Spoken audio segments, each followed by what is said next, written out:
poison my coffee. I told her if I was her husband, I'd drink it. This is Alan Bordius, host of Their Finest Hour, Monday nights here on Vigilant Liberty Radio.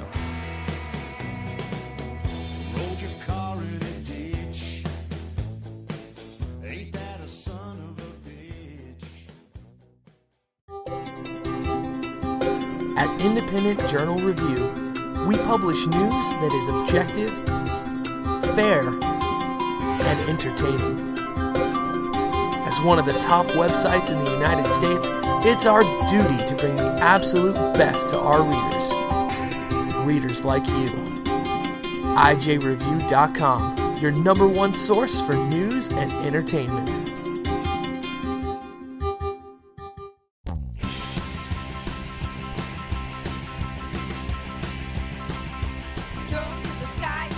Hi, this is Missy Bordius. Join me as I share my womanly bits on the Conservative Feminist Show, 11 p.m. on Fridays, here on Vigilant Liberty Radio.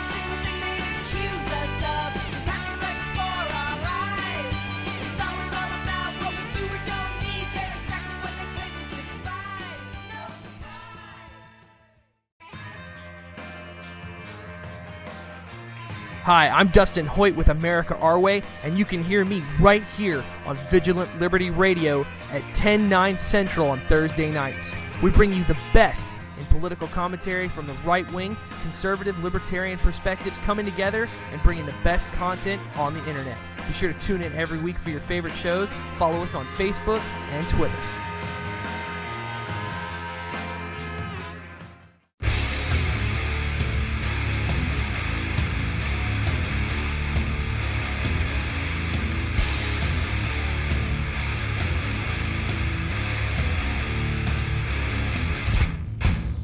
This is Chuck Dixon, the co-creator of Bane, and you're listening to Vigilant Liberty Radio.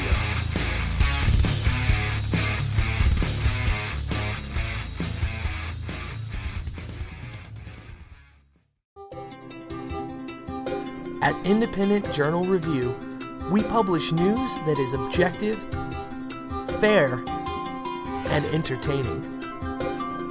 As one of the top websites in the United States, it's our duty to bring the absolute best to our readers. Readers like you. IJReview.com, your number one source for news and entertainment.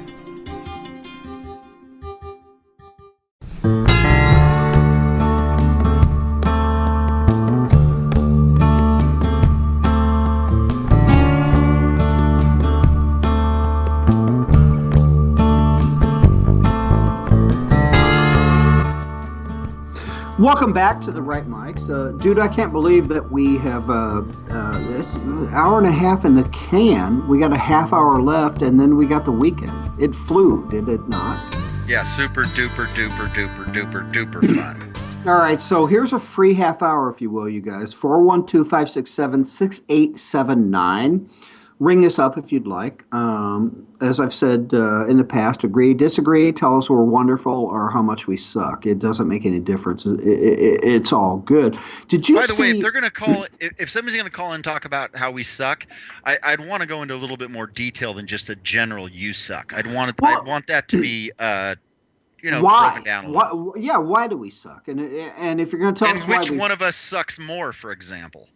Well, that's a good point. But if you're going to tell either one of us or both of us that we suck, you better, I would suggest that you bring facts, data, and logic as to why so, okay? We need an analysis. See, there we go. I mean, you need to just not call us up being all like panties in a wad emotional. All right. So, dude, I want to talk a little bit about John Kerry, Imam John Heinz Kerry, goes to Paris finally, and the dude that he took along with him to suck up to the French. Did you see that? Was it Cat Stevens singing Peace Train? No, it was not, and that would have been even a better choice because as those of you who have followed Cat know that he became Yusuf, what the hell, he converted to Islam. Dude, that would have been a perfect choice. I've been waiting waiting for that joke all morning. All right, but who he did take along was James Taylor. Dude, before I reveal this sounds something off Saturday Night Live or The Oh my Onion. God, yes. You can't make it up. So Carrie shows up in Paris. He takes, let me try to do this without laughing out loud, guffawing, if you will. He takes, see, I can't. He takes James Taylor along. The video is just completely, it doesn't work on the radio. The YouTube video is just completely hilarious. He's got James Taylor on the stage singing You've Got a Friend, Michael, to the French people. Wait, you mean you know what, Mike? I prepared the joke, but I didn't see what song it is. You mean it's the one from Toy Story that You've Got a Friend in Me? Well, it's a Carole King written song. It's You've Got a Friend in Me.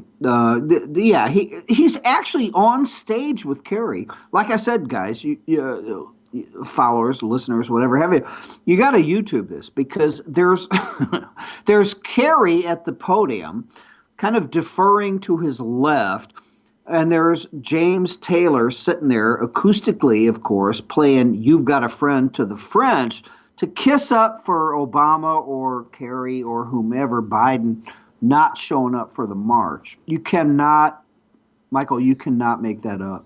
Oh my gosh.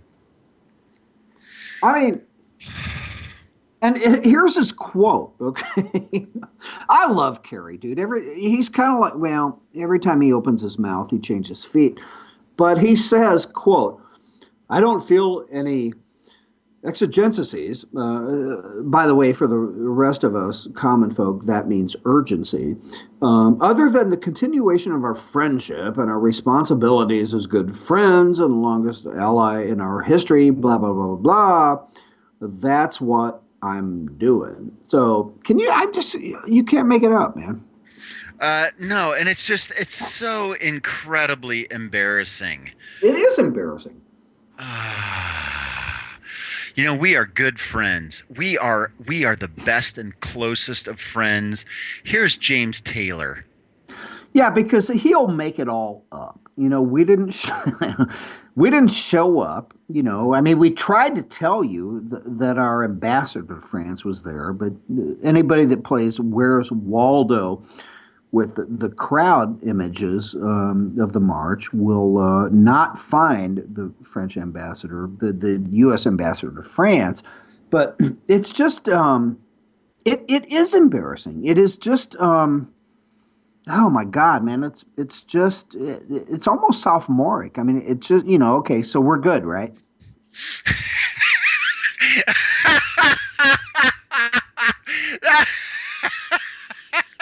That's exactly what it is. I mean, exactly what it is. Oh my gosh, man. That's exactly what it is. Dude, I love liberal elites. And the exigencies part, like who the hell? I mean, I am kind of a student of the language, have been for as long as I could remember. Michael, out of 100 people in this country, you went out to the mall, all right, interviewed people and said, do you know what exigency means? How many of them do you think would know what it meant? As a percentage? Yeah. And you're going to ask 100 people? Yeah. Can you please tell me what the definition of exigency is? I think you'd have to find a second 100 people. You would. I don't. You know what? Here's the thing, man. I got an incredibly high score on my SAT verbal, right? Yeah. Really high score. English minor, philosophy minor. I write words every single day. Obviously, I can talk until the cows come home. I would not have known what exigency means. I mean, in the context, yeah. I mean, reading this sentence here, I understand what he's getting at. But if you had said, hey, what does exigency mean? I would have been like, I don't know.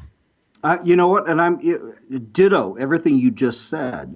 You and I write. I mean, we're fairly bright. We have a thesaurus. We know everything. I didn't know what it meant either. Why did he choose that word? I don't know. Because he's a condescending, out of touch, pontificating, self-important ass. That's why.